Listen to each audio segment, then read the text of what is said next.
गुरुदेवा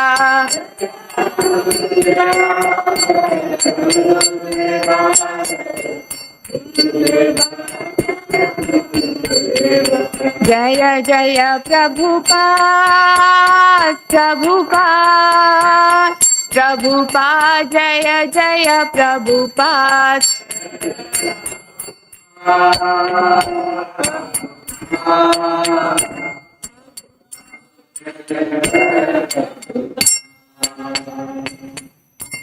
नमो विष्णुपदाय कृष्णपृष्ठाय भूतले श्रीमते भक्तिवेदान्त स्वामी इति नामिने नमः विष्णुपदाय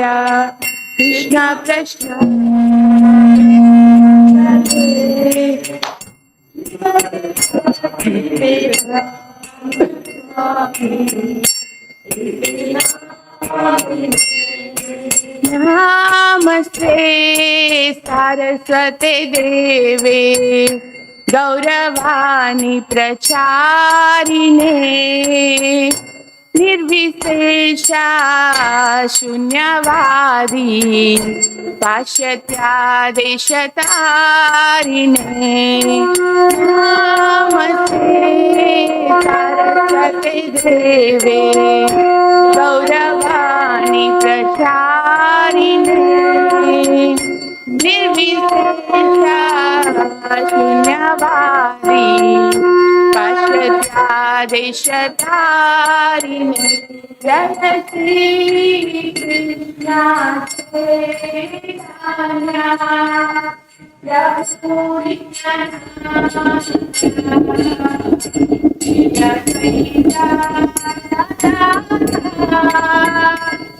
श्रीवासादि गौर भक्त वृंदा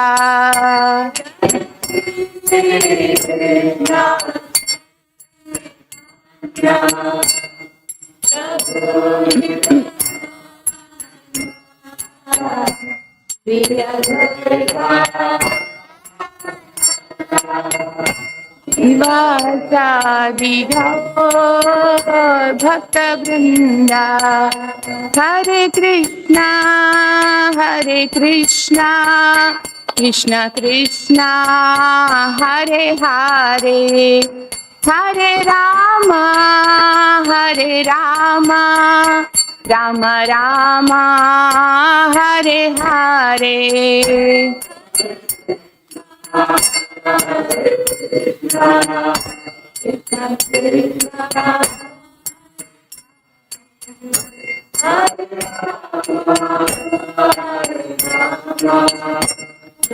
राम हरे हरे जय राधा श्यामसुंदर राधा श्यामसुंदर श्री राधे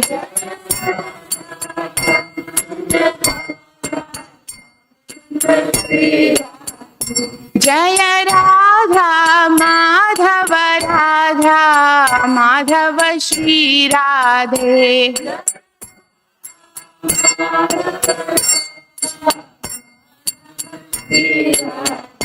जय गौरनिताय जय गौरनिताय जय गौरनिताय जय गौरनिताय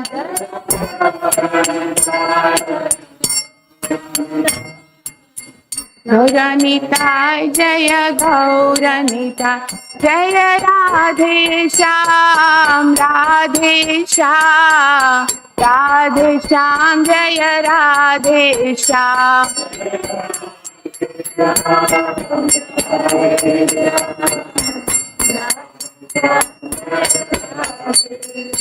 जय जय प्रभुपाद प्रभुपाद प्रभुपाद जय जय Prabhupada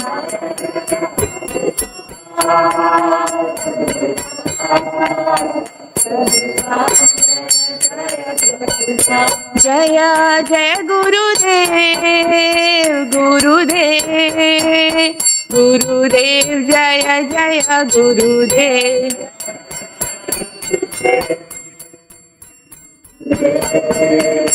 Gurudev Jaya Jaya Gurudev. Nitai Gaura Hari Bol Hari Bol Hari Bol. Nitai Gaura Hari Bol.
Hare Krishna, Hare Krishna, Hare Krishna.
Jaya Radha Madhava Kunjabi Adi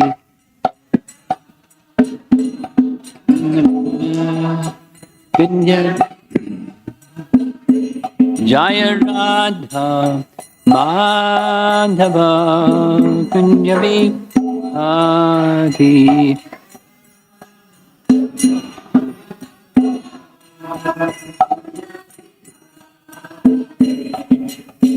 Gopijana Balabha Girivada Dhari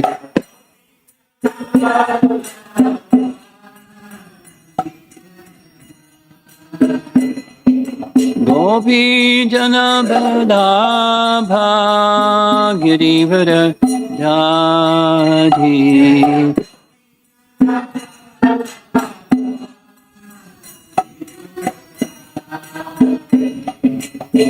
Jasodanandana Brajajanaranjana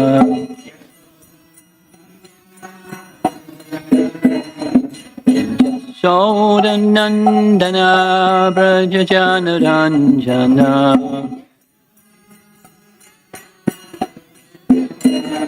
Jamuna Hiravana Jadi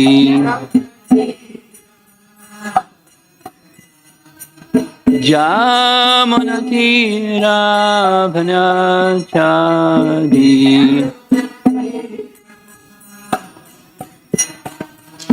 Jaya Radha Madhava Kunjabi Adi Madhava Kunjabi Jaya Radha Madhava Kunjabi Adi Madhava Kunjabi Gopijana Balabha Girivada Dhari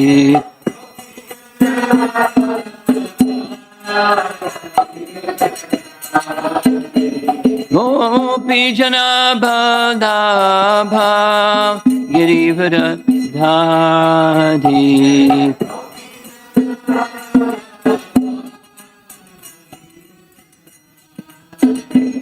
Jasodanandana Brajajanaranjana Jasodanandana Brajajanaranjana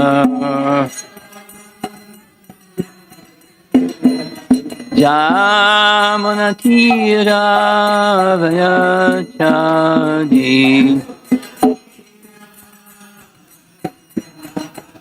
Jamunatira Vayachadi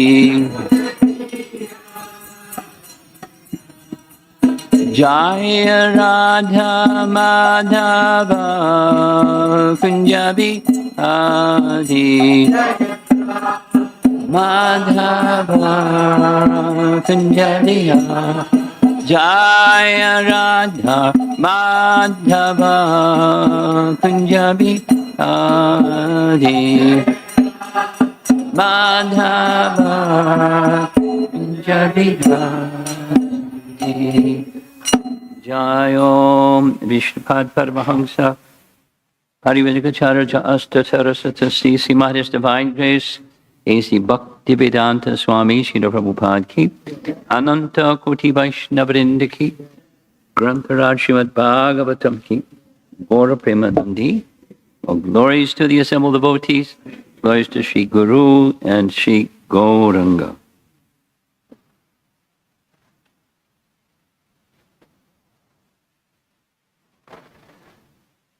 Continuation of our festival-filled month, Disappearance Day of Ramanujacarya.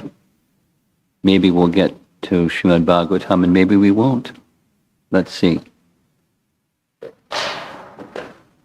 I'd like to read. I thought of I'll summarize a little bit, but I'd like to read because it's nice.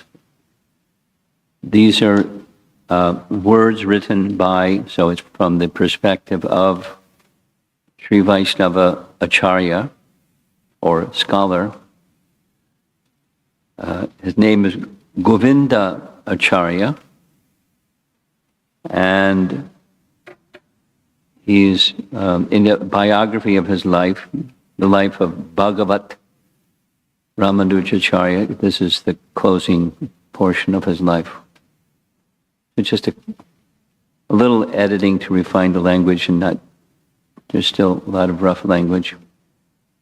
But this is his perspective, or his account of Ramanujacharya's departure.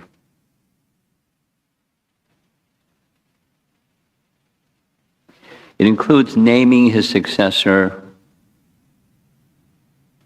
before it was time for his departure, and honoring his successor in a particular way, so it was very clear to everybody, he's my successor.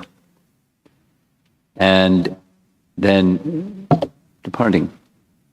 And then his successor carried on. So the passing of the baton took place.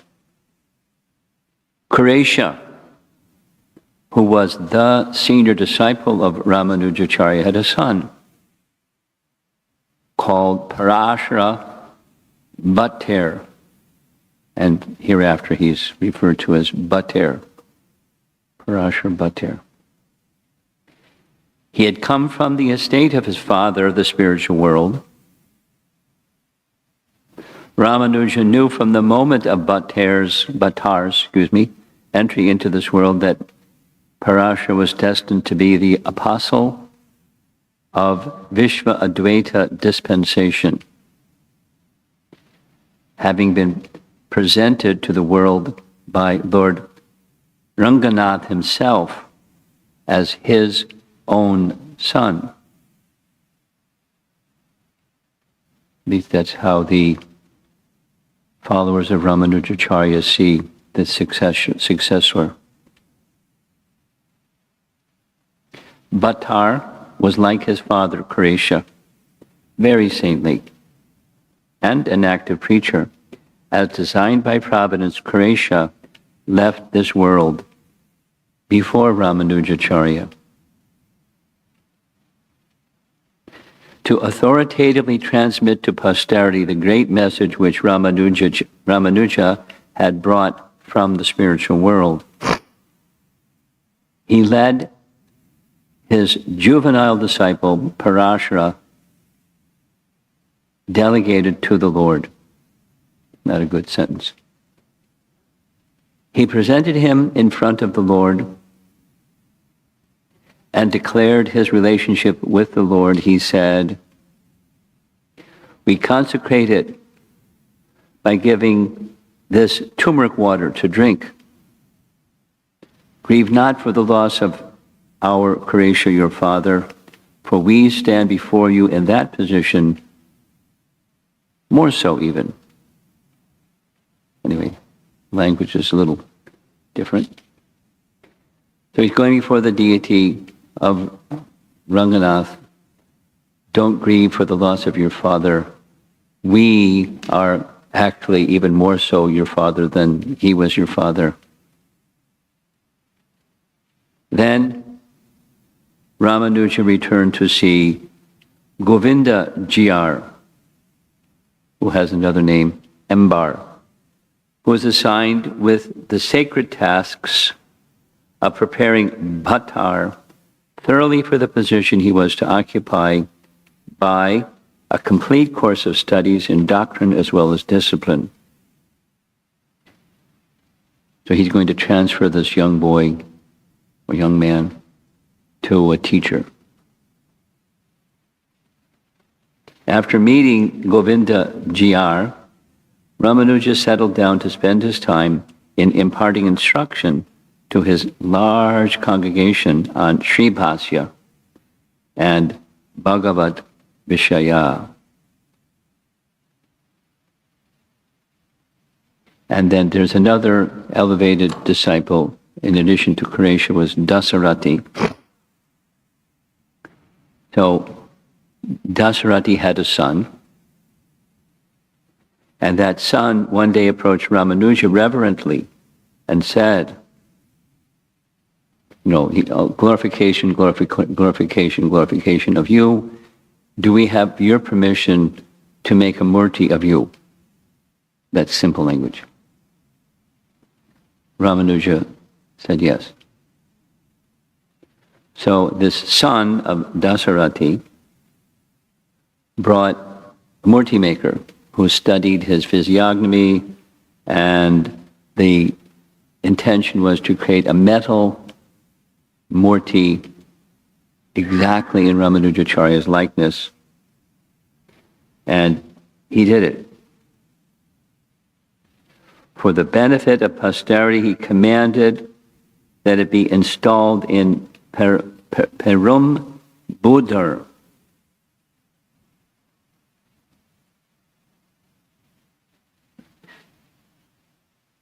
Persona. You know where this place is? You know where it is? Say it a little louder. It's where? Okay, I couldn't hear you.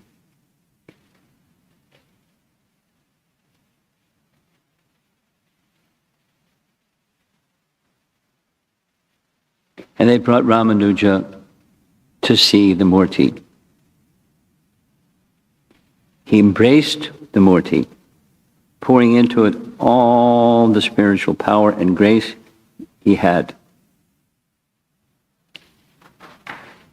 For the benefit of posterity, he commanded it to be installed in this place at a certain time, certain constellation, a constellation of the same time as Lord Ramachandra's coronation, to install the Murti on that particular time and that particular date, etc. So the deity was carried to the place where he said it should be installed, and the deity, or Murti, was installed along with the Mula image carved in stone, exactly at the time that Ramanuja said. As the ceremonies of installation were proceeding, Ramanuja, who was in Srirangam, suddenly became ill at the very same time as this installation ceremony in another place. He was startled, but then recollected that this was the moment his image was being inaugurated. And he understood the meaning of his illness. He took this as a foreboding of the end of his stay on earth. He therefore sent a message to this son of that was in charge of the installation ceremony, and he asked him to come immediately. So he came. Ramanuja then had his disciples and devotees remain by his side and gave them his final teachings. And the way it's identified here, there was 3, Anukul, Pratikul, and Anubhaya. Anubhaya. These are types of Vaishnavas, Sri Vaishnavas. First is those accept. Those are the atheists, and the third are the worldly samsaris. Anubhaya, God indifferent persons. You're all looking at the screen. What's on the screen?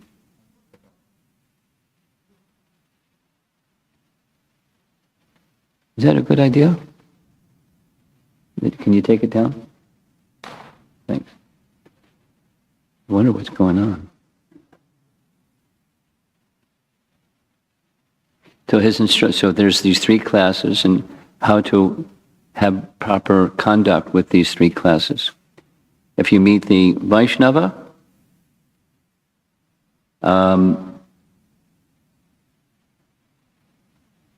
joy, as if you found flowers, scents, aromatics, and so forth, as if the blush of moonshine spread around you. And zephyrs, I don't know, what are zephyrs? Huh?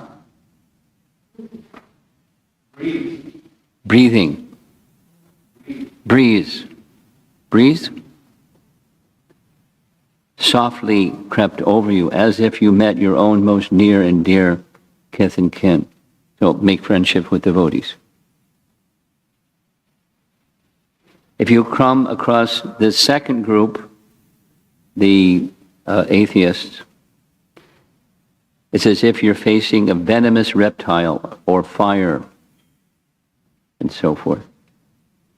And the third, those who are atheists, mind them not, as you would not mind the sticks and stones that lie on your way. If you discover willingness in them, so it's the Madhyama position. Extend to those who are innocent and avoid those who are otherwise. So he's teaching this Vaishnava conduct according to Ramanujacarya or Sri Vaishnavism. And how to spend your time. What should your sadhana be? Read Sri Bhashya and teach it to others. And if you don't feel that you can do that, read a certain composition by Namalvar and read that. If you don't feel qualified to read that, build a hut in a sacred place, live there. And if you can't do that, go to a temple and serve in the temple. And if that's not so easy, then recite, there's a certain mantra amongst Sri Vaishnavas called Dvaya mantra. Here's the Dvaya mantra. Shriman Narayana Charanau Sharanam Prapadye. It's the essence mantra of taking shelter. There's different translations. I take shelter at the feet of Lord Narayana. If that's difficult, find a holy person, take shelter and serve them. In sequence, prioritized.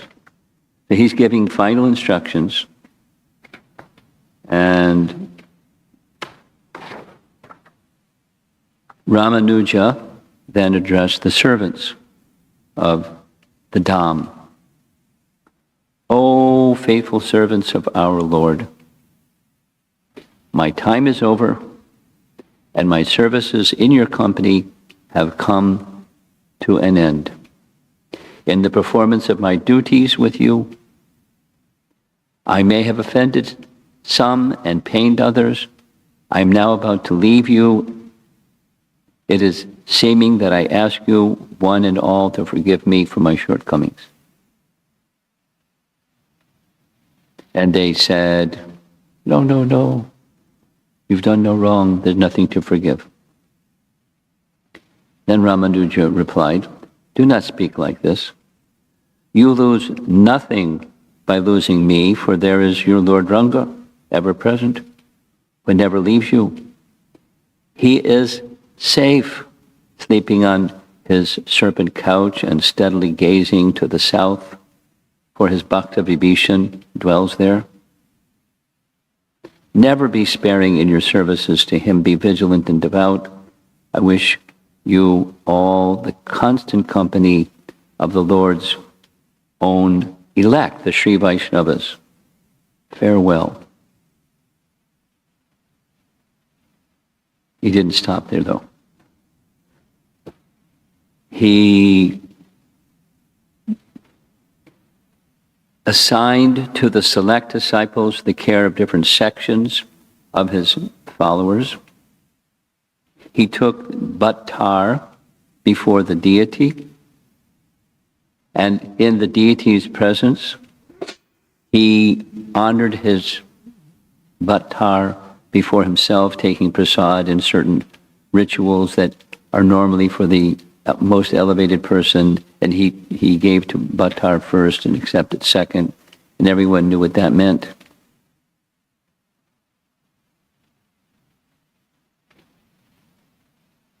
Then he turned to his disciples and said, "He shall be the next to me in succession.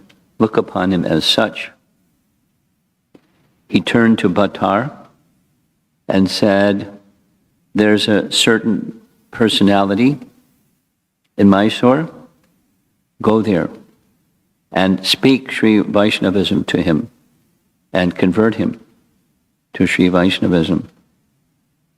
The person's name, a servant of reputed Vedanti. I don't know who that is. Then Ramanuja returned to his mat, spoke again to the assembly. Don't stray from the path after his departure. Don't take his loss so much to heart that it interferes with due performance of duties. If they do, they'll forfeit their connection with him. They will moreover then act contrary to the will of Namalvar. He then commanded that each of them should approach him and swear at his feet that they will never swerve from the lines of virtue which he has marked out for them. So one by one, with a lot of followers. Ramanuja then directed the disciples that they should retire and return after taking their meal. They obeyed. And when they returned, Sri Ramanuja gave his last words and last blessings, withdrawing himself gently as he was falling into a quiet, natural sleep. He closed his eyes, laid himself down, his head turned towards the temple. One of his disciples, Govinda, he placed his head, placed his feet on the lap of another disciple, Andrapurna, and with a big assembly in his presence, he left his body, and prayers and so forth and so on. As they watched Ramanuja lying in this state, their hearts beating with the importance of the supreme moment, the crown of his head burst. And Ramanuja winged his way back to the native land, the realm of the perfect, etc. When Ramanuja's grand guru Ramanujacarya ascended to the spiritual world, a routine of observances and sacraments, processions, and interment was gone as prescribed by the Shastras, so they did the same for Ramanuja. So that's the disappearance of Ramanujacarya. Now, if you're interested, I think you can circulate the document, but not show it. Thank you. Now that's an account from his followers. The language is Old English, but it gives the picture of how he left this world. Very different than Madhvacharya.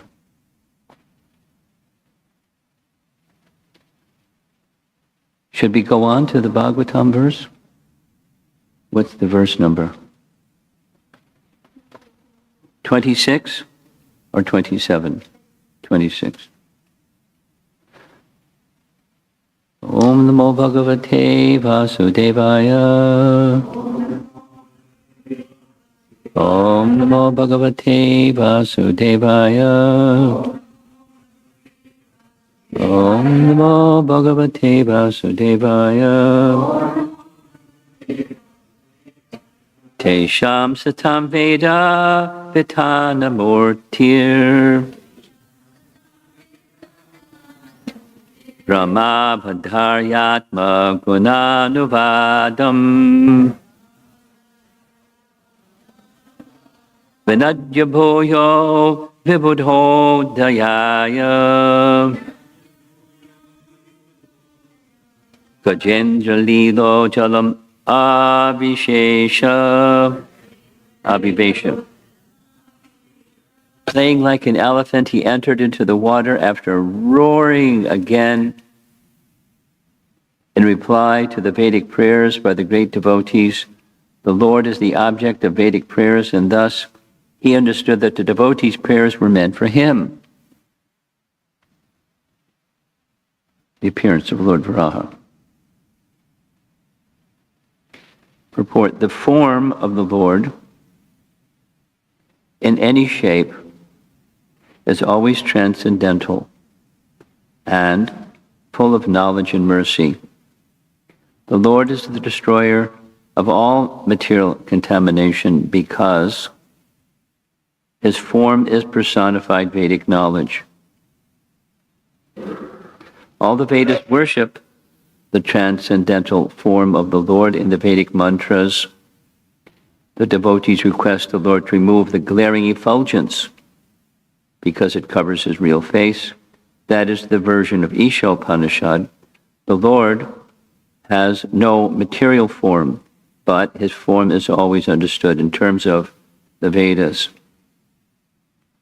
The Vedas are said to be the breath of the Lord, and that breath was inhaled by Brahma, the original student of the Vedas, that the breathing from the nostril of Brahma caused the appearance of Lord Bor, and therefore the bored incarnation of the Lord is the personified Vedas.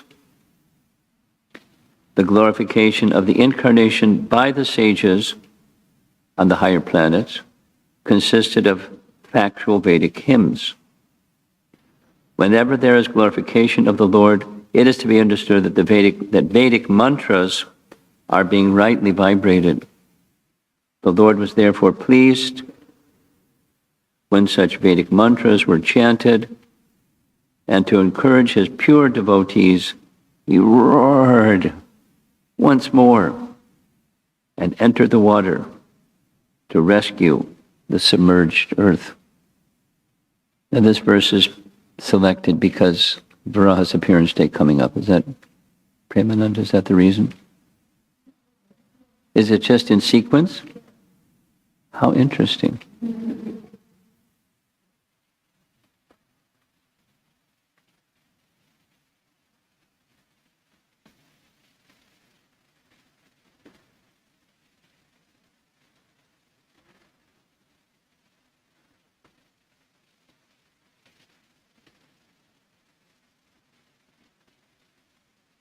What's the day? Is it Tuesday? So am I going to be here Tuesday morning in my schedule? So there's a very nice presentation on Lord Varaha, which fits in with what you're reading in the morning verses, the appearance of Lord Varaha. So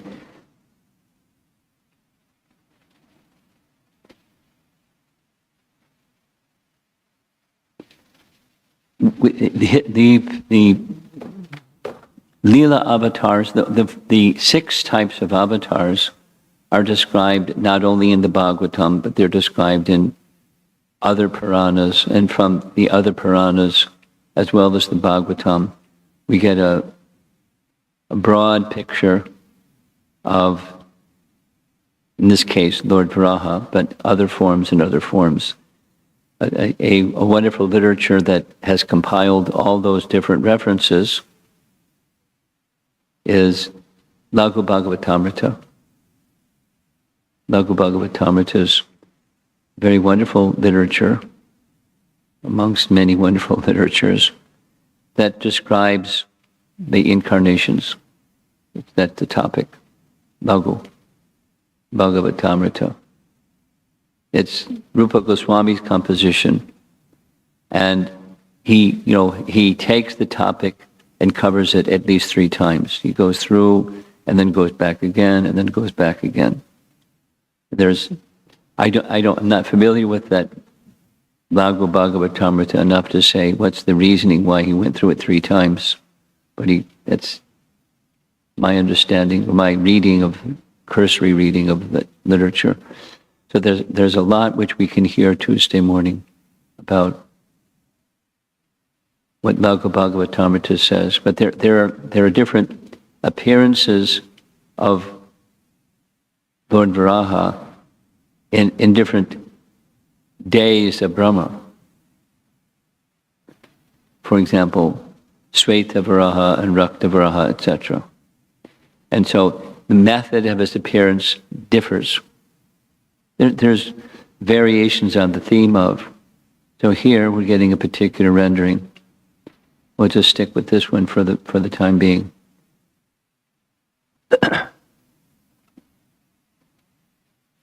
The broad understanding is the Vedas are directly a manifestation from Narayana. Yes?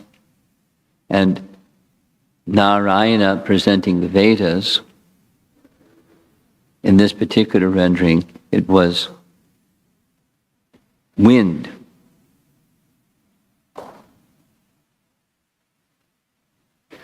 The Vedas are said to be the breath of the Lord. And that breath was inhaled by Brahma. Now, there are different versions because there are different Brahmas, and there's different ways in which the Vedas become manifest, which is quite okay.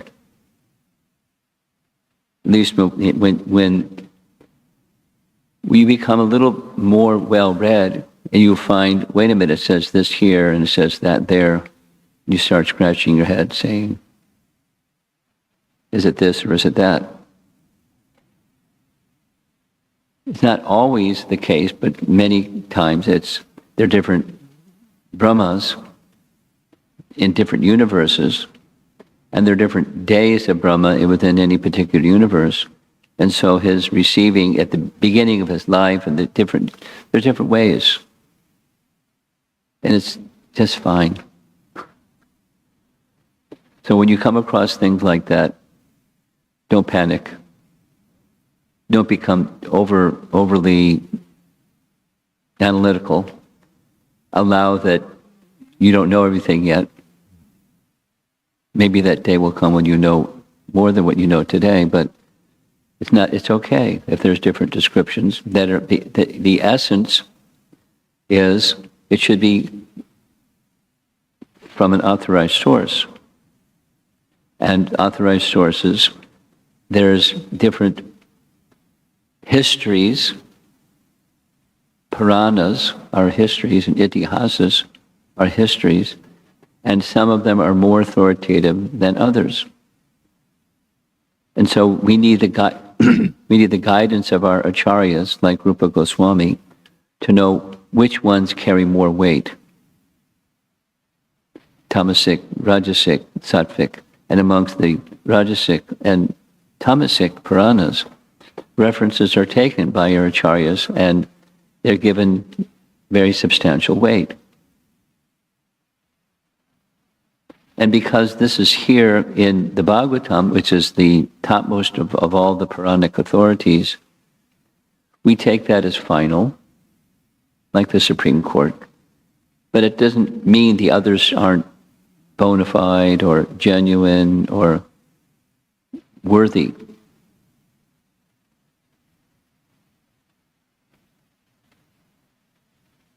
So for newer devotees, it can be confusing. And for those in between, it can be puzzling. And for elevated devotees, it's very joyful. The diversity of the personality of Godhead and his diverse ways of manifesting himself. So, and manifesting the Vedas. So in this case,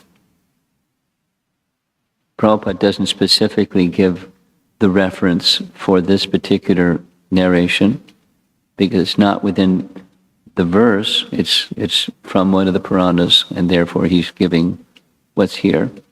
But the breathing of the Supreme Lord, Brahma inhaled the breathing of the Supreme Lord, And as he exhaled through his nostril came Lord Varaha. Why not?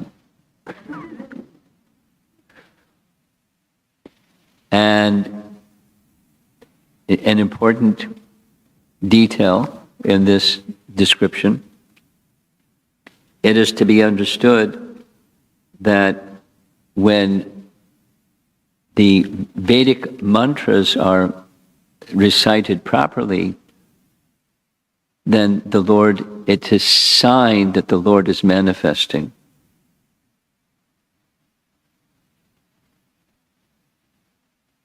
The glorification of the incarnation by the sages on the higher planets consisted of factual Vedic hymns. And now the Vedic hymns existed before Varaha manifested because they're eternal, and they were manifest, and sages knew the Vedic hymns and they were reciting the Vedic hymns.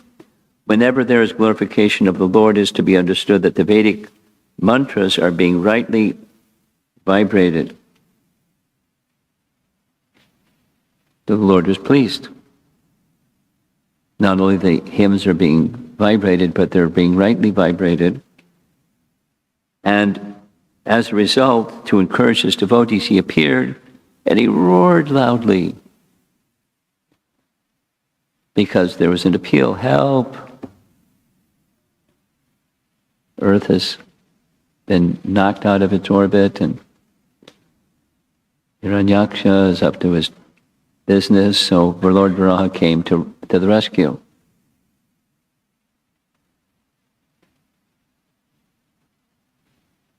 Now, the details are not presented here, meaning, was this the white Varaha or the red Varaha, which day of Brahma, and those details aren't presented. That's okay. Every verse can't do all the details, but we can understand there's diversity, and this is a particular narration, which is an authorized translation, and he entered the Garbhodak ocean in order to rescue the earth. And he did. So the Leela is very wonderful. And as he rescued the earth, there was a confrontation. Hiranyaksha wanted him to not rescue the earth. And so they had a little battle, and there's different descriptions of that little battle. Some he hit him with his hoof, some he chopped his head with his Sudarshan chakra, different versions. It's okay. Okay.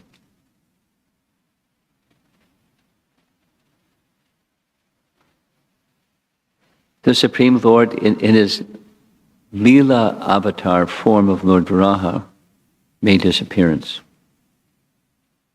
And he rescued the earth, and he chopped Hiranyaksha.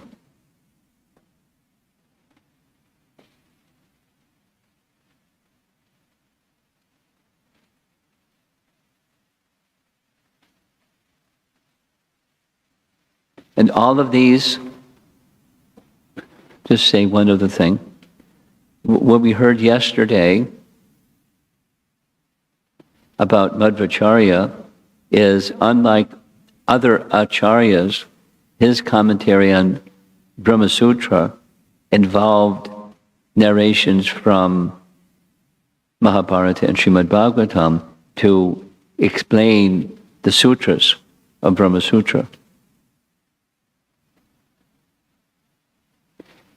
In all the Vedas, we know from Bhagavad Gita, in all the Vedas, the purpose of the Vedas is to know Krishna.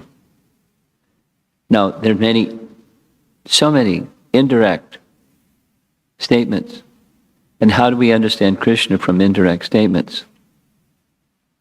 You won't unless you're guided by somebody that understands the meaning. And therefore, commentary is needed.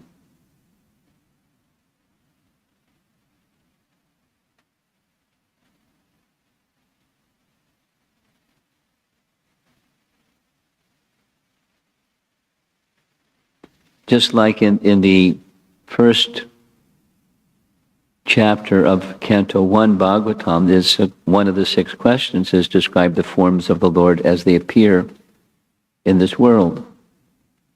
Now, that information is indirectly presented in various places in the Shrutis and more directly presented in the Smritis.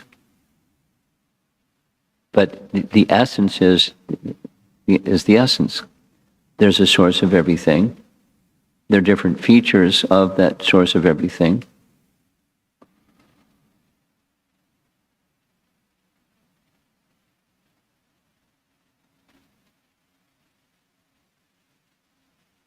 And how to sort it all out, it gets confusing. I don't know if any of you have gone down that path of sorting it all out. It can be very confusing. Anyone tried to do like that? No? I've spent some time just sharing because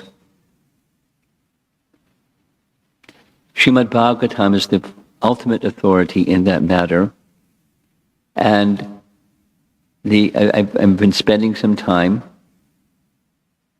good amount of time, trying to sort through how Sri Brahma Samhita presents the essence of Srimad Bhagavatam in a short number of verses.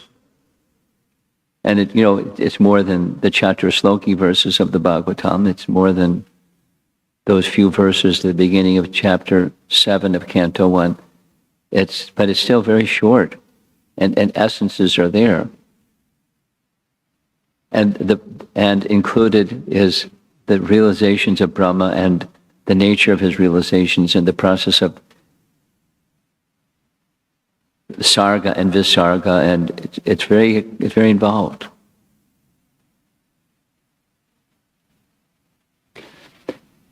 And the relationship of Mahavishnu to Garbhodakshaya Vishnu to Kshirodakshaya Vishnu, and because it's in the Bhagavatam, the sequence of how they manifested, it's complicated.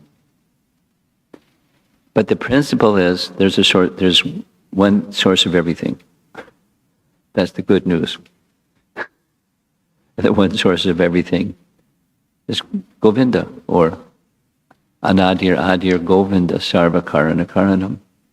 And then the unfolding of those details is provided in principle in the Vedas, and then in detail in the Smriti section of the Vedas.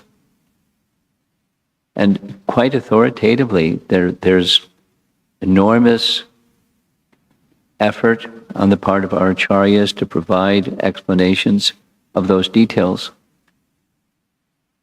chief of whom is Rupa Goswami, and commentators on Sri Brahma Samhita, Jiva Goswami, Bhaktivinoda Thakur, Bhakti Siddhanta, and other authorities. So take the big picture, put it in little sutra forms, and then unpack the sutras, and then put it back together again. So we'll do a little bit of that on Tuesday. I guess tomorrow morning will be another verse. The next verse tomorrow morning? Huh? Oh, yeah. Yeah. I won't be with you tomorrow. But we'll visit Tuesday.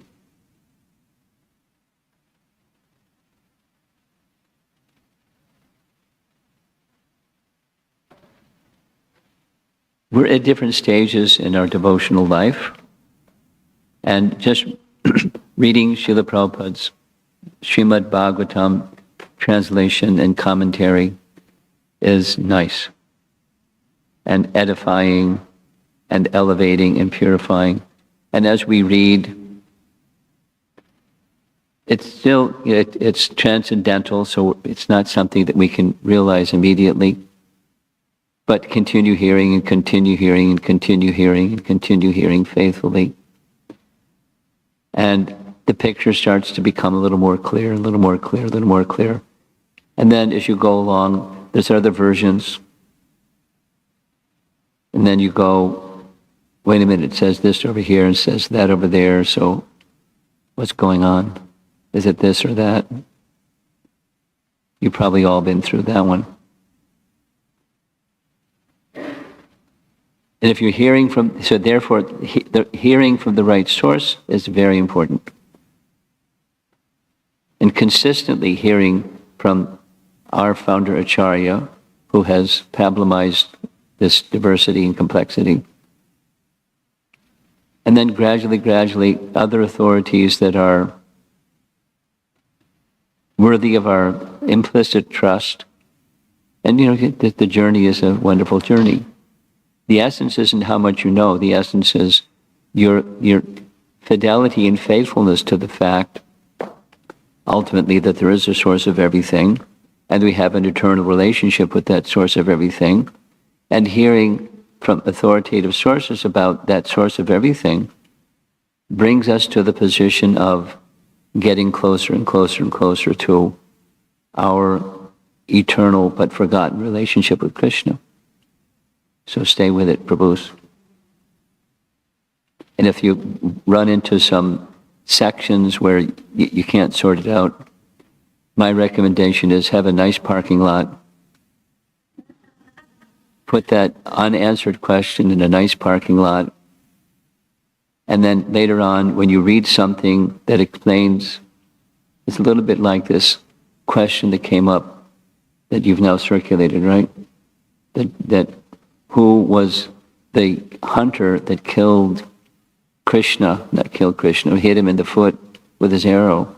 Who was he, and what was going on with all of that? So be patient, and especially through the assistance of our great acharyas, who we're very indebted to. That answer is found towards the very end of Krishna's departure, which Prabhupada didn't write the Bhaktivedanta purports to because he didn't get that far. But it's in the Bhagavatam, at least part of it, as you'll read through those documents when you get a chance to read them. And be patient, and you go to your parking lot and you go, oh, there was that question, remember that question that I didn't have an answer to.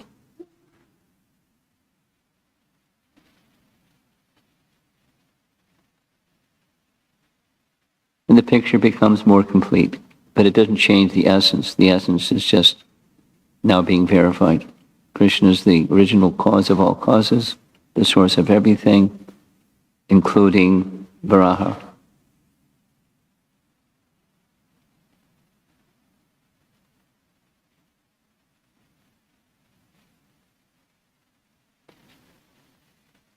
Okay, let's see if there's some discussion, Ramanujacarya discussion or Lord Varaha discussion.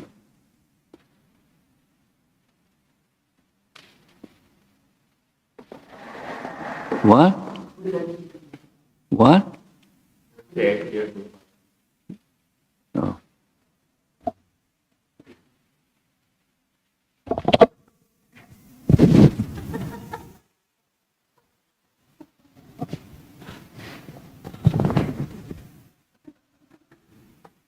Now I can see you without my baseball cap.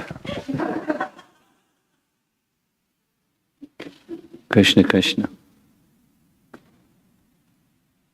Anyone? Yes. Hare Krishna, Guru Maharaj. It's very interesting and also hope-giving to hear Ramanujacarya's final instructions. Hearing what? Ramanujacarya's final instructions. Oh, okay. One thing is the Vaishnava conduct. Yes. He's seeing that as a utmost importance and giving that.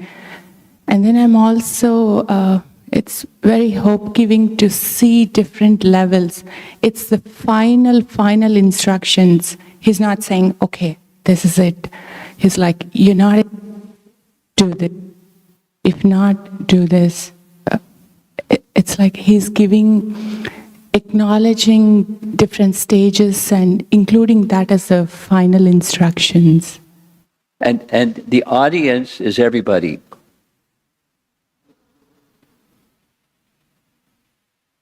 In this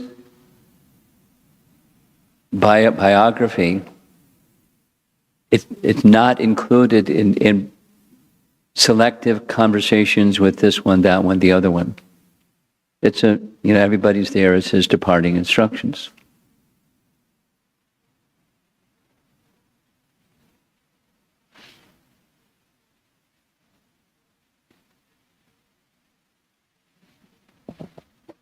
Guru Maharaj, I have been contemplating on this Vaishnava etiquette, Vaishnava conduct that came up in this final instructions.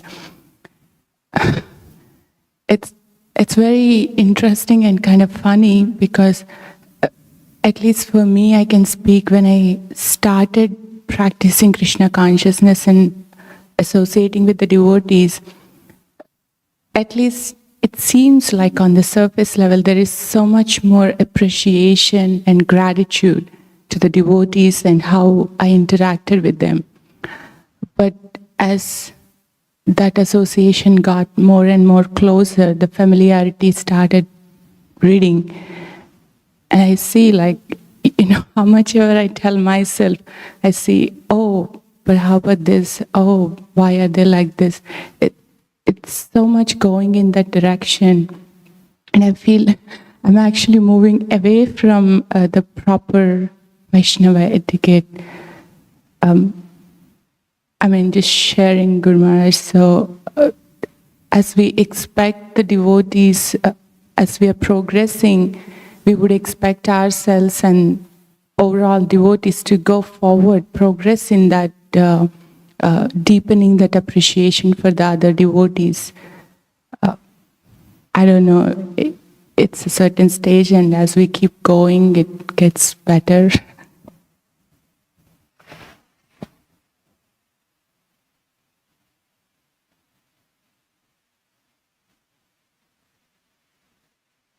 You're making several statements, and I'm trying to focus on what the question is. And I would say,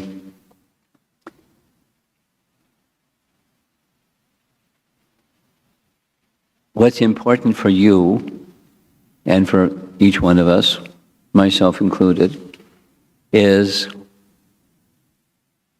to stay focused on principle and application of principle in the mood of, let's put in simple language, I'm not there yet, humility. And in that mood of humility, my issue that you've heard me say multiple times is entitlement. That's the opposite of maintaining the position of I'm not there yet. And staying in that, so humility enables you to continue to apply the principle, and it becomes enhanced. The humility becomes enhanced, and the progress becomes enhanced. But if that's missing, then it's regression, or this other way that you described it, moving away from.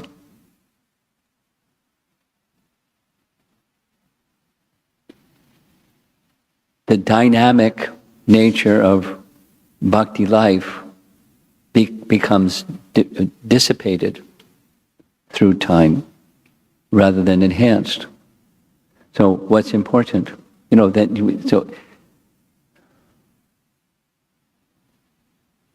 I've been asked to give a little talk on Bhagavad Gita chapter 13, text 8 through 12, to a group of newer people. And you know what those verses are. And there's 4 verses, or one can say 3, that are 3 items in that list of 19 items that are most important, and we know what they are. exclusive devotion to the personality of Godhead, worship of a spiritual master, and humility. And humility includes pridelessness because they're twins or they're companions. Humility, the absence of humility is pride. So pridelessness means the absence of, or the presence of humility. Humility and pridelessness. Amanitvam vidam vidvam. And those are symptoms or ingredients of knowledge. And knowledge doesn't just mean information knowledge, it means transcendental life. So it's there in Bhagavad Gita, but supposing we read Bhagavad Gita and we don't apply it, or we don't live it, then this other, what you described, becomes the case. And it's easy, complacency is easy.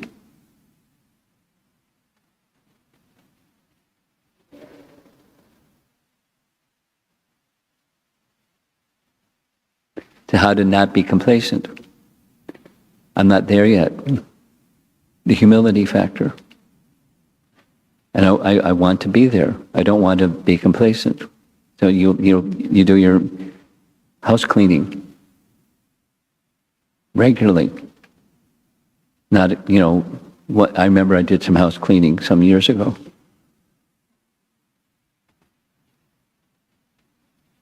It was nice.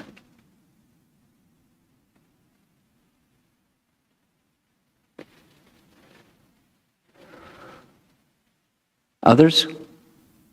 Anyone? Something online. Huh? I have a question. You have one. Good.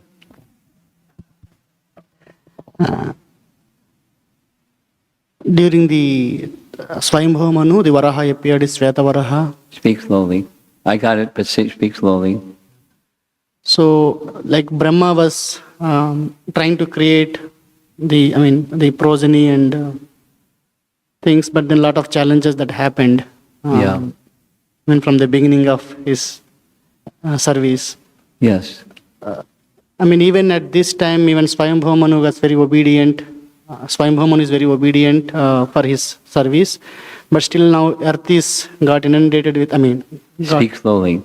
Until then, what? the earth got inundated with water, or Yes. so. The lessons for us, maybe if you just would like to share a comment, something for us, on the challenges that Brahma went through. You want to hear recitation of his challenges? Is that what you're asking? Lessons. Huh? Lessons for us. Lessons. Oh. Be ready for challenges. And then there are different types of challenges, and there are different responses appropriate for those different types of challenges. And then there's a menu or a selection list of what you might do when this type or that type, the other type. So expect that you're doing service, you're trying to do service, and you're, like this prior question, I'm finding, my following of the virtues of a Vaishnava is diminishing. Although I don't want that, I find that that's what's happening. It was different than when I first started. So that's an obstacle or a problem. Know what to do. And then there's different options. The lesson is, even without exception, there's obstacles. Lord Brahma, you can't name someone that doesn't have obstacles. And then how do they respond? We can learn lessons from how they responded.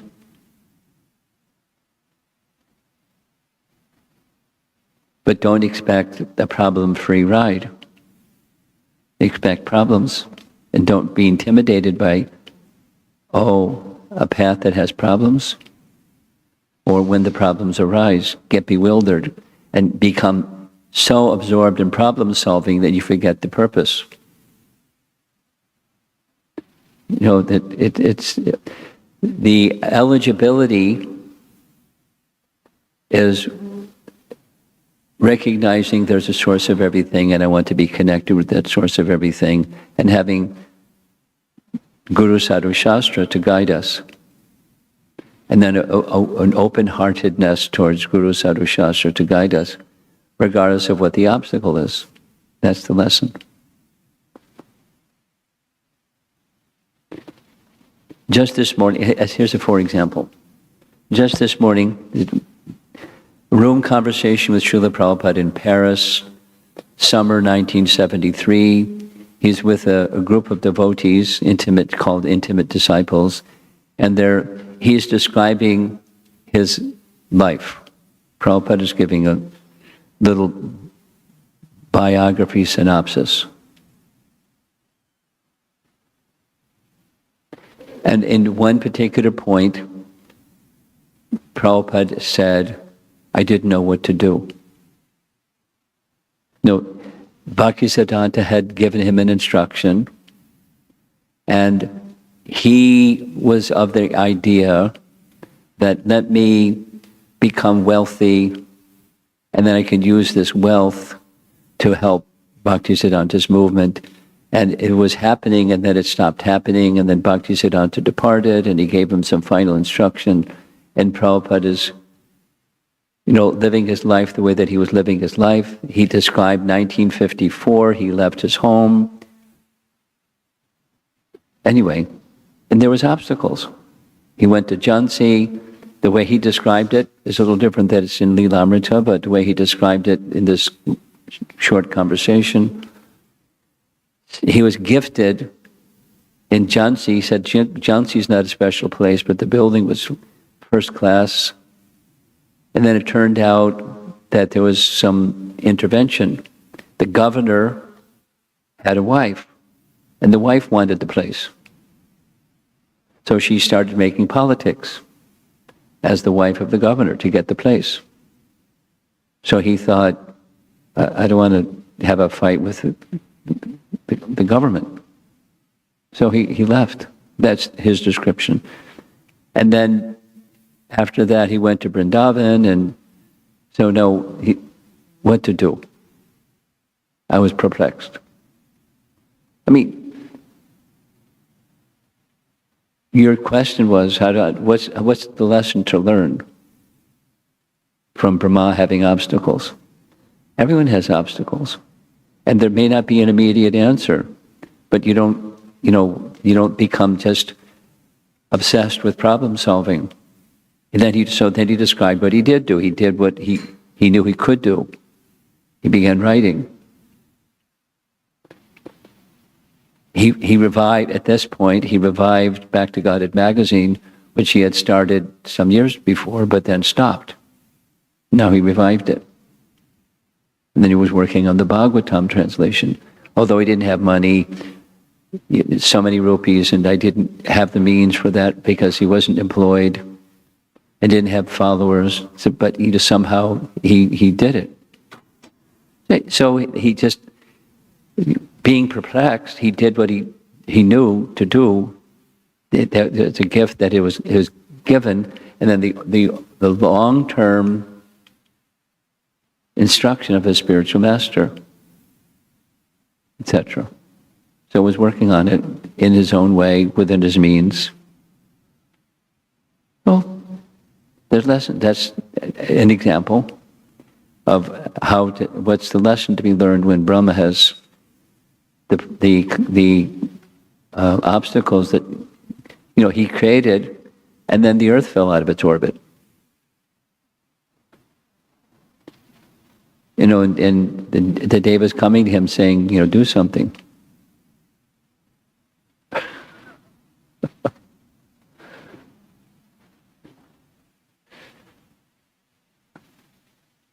Didn't have the immediate answer, but the Lord supplied an answer.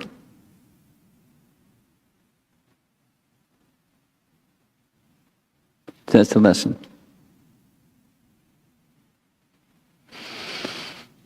I think we'll take one more question, and then we're going to end.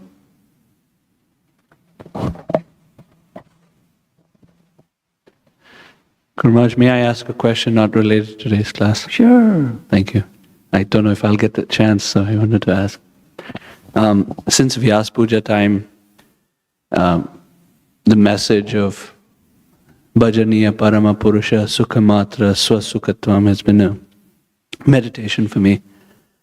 Recognition also of how far that goal is, especially it's been a meditation during my japa. And you use two phrases in your offering to Prabhupada, attention and absorption in chanting. And I was looking for some verification. Attention seems to me more like an entryway. Like that? Entryway, like a portal. It's just getting started. And then... I mean, it's a little bit like Amrita Kelly's remark. It's a beginning, but it's not just a beginning. It's not just an entry. It's stay with it. And absorption is where you're like totally deep underwater, completely oblivious to anything around you. Is there a distinction between attention and absorption? Not necessarily. They're two peas in the same pod. I mean,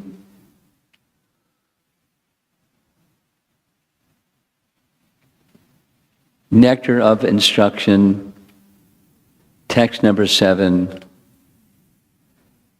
holds an answer or response to your question. There are two words that Rupa Goswami uses to overcome the disease of material existence, specific to the chanting of the holy name. Adarad or adarat means attention, absorption, I gathered, I went through the Bhagavatam and what are the different ways that Prabhupada translated the word adarat. With great respect, with great attention. So that's the attention part, with attention, with high regard, looking up. This is specific to a relationship with the holy name or the process of chanting the holy name, however you want to describe it. And then consistently, it's very similar to Patanjali's terminology, that just a different Sanskrit word. But it's consistently. So the consistently can be the absorption. So not just a one time, but stay there. That you go more deeply, but it's just stay there and you go more deeply. If you're looking up to something that's worthy of being looked up to, like the holy name, or deity, or Bhagavatam, or serving the Vaishnavas, or living in a holy place, these 5 principles, that's adarat. So they go together. Just, stay with it. Then it becomes matured. But it's just the matured stage of something. The seed starts to grow and matures. Resting upon the hearing with proper regard for that subject that you're hearing and the source from which you're hearing it. Krishna and Guru, and the representatives of both. Okay, I'm going to end. Srila Prabhupada ki.